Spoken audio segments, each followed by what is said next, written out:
you can't change what happened. You can change how you live with it. That's right. Yeah. Yeah, sometimes you wake up and you realize that the house you live in is a haunted house. Yeah. And it can take a while to say, hey, I don't want to live in a haunted house. Yeah. Phil for you. And I'm choosing to live in this haunted house. Yeah. And what I experienced. Right. The haunted house still's there at 503 Poplar Grove, 15302. That's where I was raised. Right. That house where I experienced abuse, and it's still there, and it might still be haunted, but I don't live there anymore. Right. Right. How did you get through? How did you get through? Because we've talked. I'm still getting through it. Yeah. Yeah. You know, I still remember.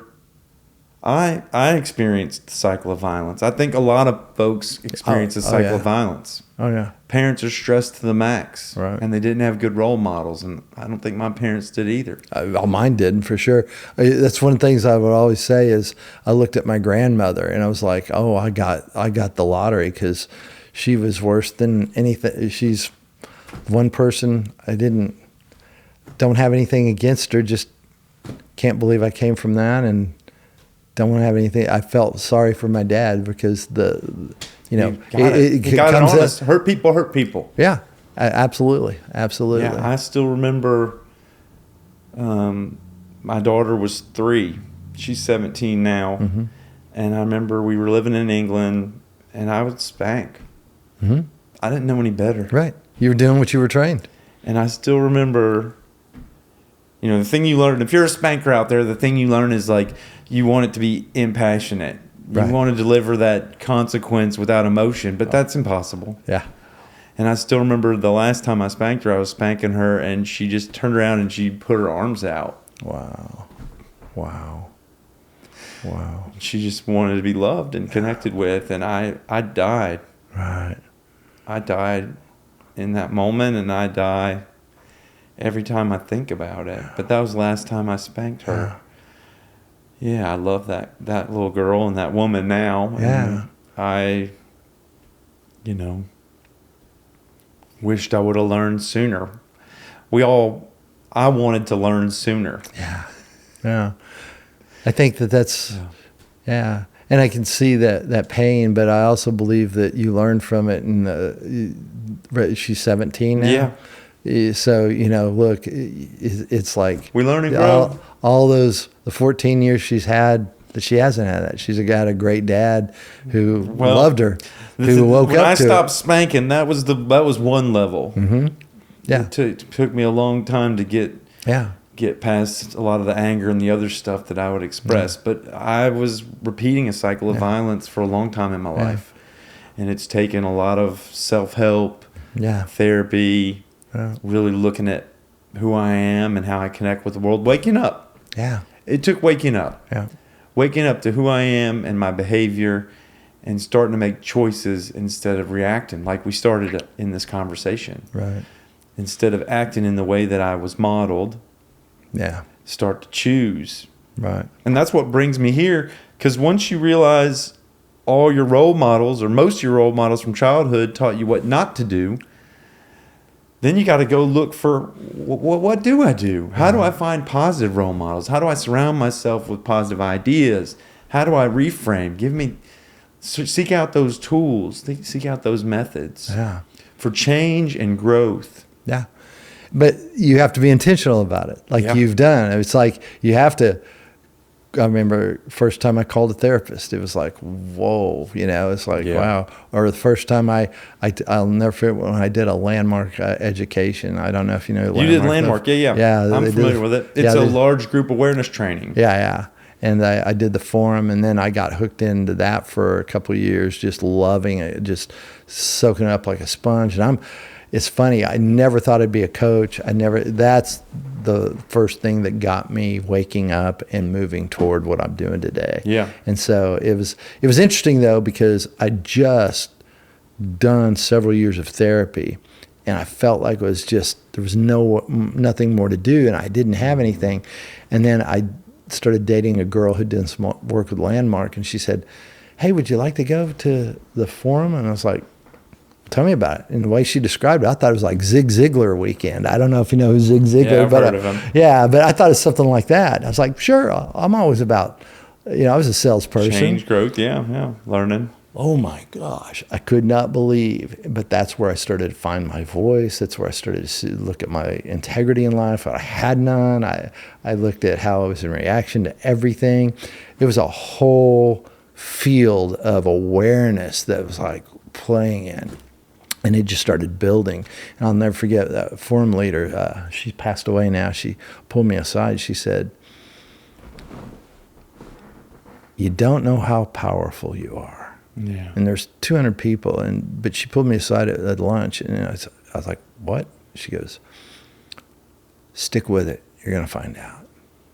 And I was like, wow. And I stuck with it. And I was like, wow. Just, I had no idea how small I was playing in life. Yeah. I was making great living. I was having fun. I had all these other things.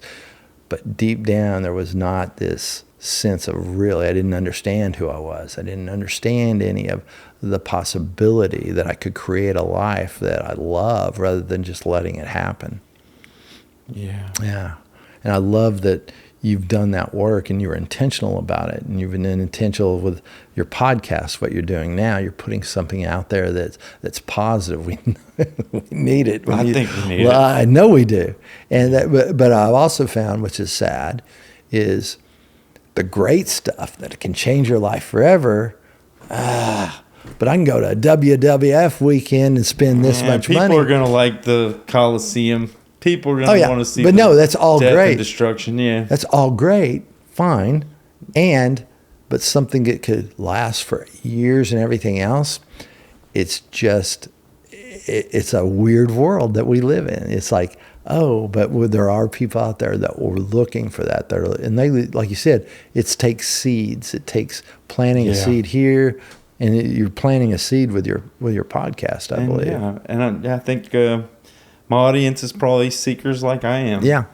Looking for role models, looking for frameworks, looking for things to help us develop character and relationships. Right. We'll hear the message again and again. People go, "Why do I need to hear that again?" Just because we forget. Oh, I need to hear the message over and over from different faces. Exactly. Whether it's Ram Dass or Eckhart Tolle or all these people saying, just wake up to now. Yeah. Just be present. Yeah. I think that's a beautiful thing that I need repeated over and over again. Have you ever read any Jed McKenna? Mm-mm. You need to pick up Jed those. McKenna? Yeah, he's got a couple of them. He's got a trilogy, and intense. It's that's some deep work. And I've got a ton of. I bet you do. There's a great Timothy Jennings, he's a psychiatrist. He wrote The God-Shaped Brain and The God-Shaped Heart. You talked about that. Yeah. And I've been re-listening to that recently. It's just really good, your view of God, how it affects everything, and the lies we believe that we've been told about God affect everything. He starts it out with, okay, someone tells your wife that you're having an affair, and they it's someone you trust, someone they trust and everything. And they are a close friend, and you're not having an affair.